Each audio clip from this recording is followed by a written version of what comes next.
what is the value of x? We're going to answer two questions here. What's the value of x for this figure, and what's the measure of angle DEF going to be?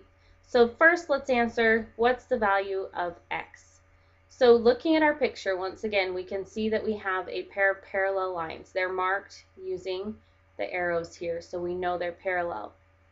We have a line cutting through those. Remember, that line is called a transversal. Okay.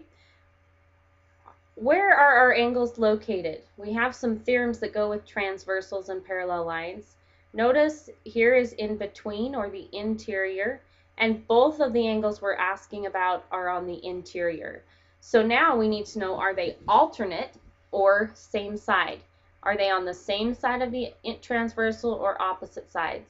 Notice the 4x minus 24 is above and the x plus 3 is below. So they are alternate interior angles. Okay?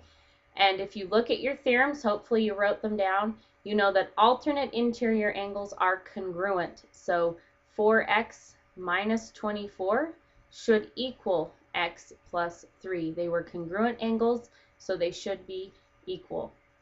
We need to solve this for x. So first we need to get the x's on the same side. So I'm going to subtract x here to remove it. Do the same on the opposite side. That gives me 3x minus 24 equals 3. Now that x's are together, I need to move them all to the same side. So I add 24 and add 24 on the opposite side. When I do, I get 3x is equal to 27. Finally, I have 3 times x. I just need to finish up here.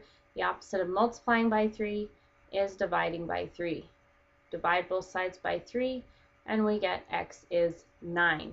So we've answered this first question. Alternate interior angles were congruent, so we use that to set up an equation and solve for x.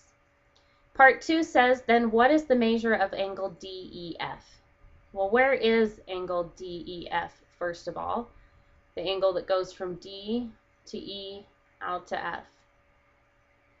It's this x plus 3 right here. Well, in the first part, we've saved ourselves some work, because in the first part, we found out that x was 9. So since we know x is 9, we can easily find out that angle DEF, which was equal to x plus 3, if x is 9, it's 9 plus 3, or 12. So the measure of angle DEF is 12. We solved and found out what x was, substituted that number in for x, and we simplified.